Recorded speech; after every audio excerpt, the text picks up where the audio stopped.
Hi, my name's Lane Lebo, and I'm the senior pastor at McBIC. And I'm John King. I'm one of the pastors here on staff at McBIC. And we want to just take a moment to invite you to come to McBIC in the month of April after Easter this year for a series of messages on sexuality that we are entitling, A new perspective on sex. but it's really an old one.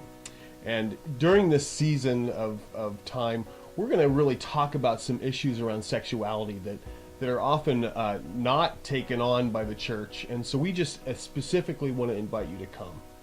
You know, I was thinking about what to communicate this morning because there's a lot we could say, and we just kind of wanted to introduce the series. But it seems to me that there's two extremes in our culture. On the one hand, our culture is sex crazed. I mean, you turn on the television, computer, look in newspaper, magazines, you're kind of bombarded with images and messages about sex.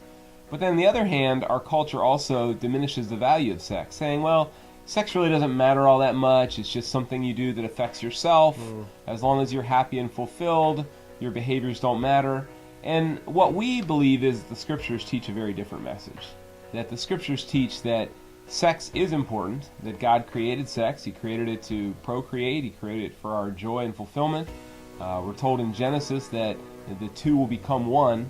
And so sex is important, but it's also not something that's nearly as that we should be obsessed with at the level that our culture is. And so what we want to try to do over these next 4 weeks is really give you the Bible's perspective on sexuality and what God has to say to us about this important subject. And we're hopefully going to do it in a very contemporary way. We have four messages. The first one, we're going to talk about perfection. What is God's design for sexuality? He created sex with his eyes wide open, so it's a wonderful thing in the right context.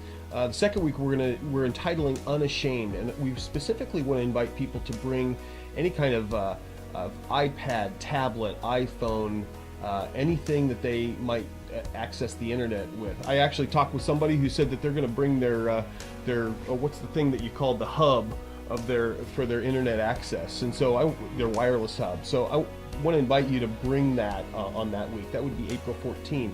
April 21, we're going to talk about this question: can I really be forgiven if I've done all this stuff in the past that I'm ashamed of? And the answer is yes, by the way. So we hope that you can come and just hear some stories about that. And then the last week we're entitling it Redeemed. And we're going to talk about how we can walk in newness of life if we've fallen in our sexuality. So we hope that you can make some time to come, and we're going to hear a number of testimonies and stories through this time, particularly one couple who are going to come public with some things that God has really brought them through. So we hope that you can come and invite some other people, and we just wish you God's blessing during this season of time. Thanks for listening. Thank you.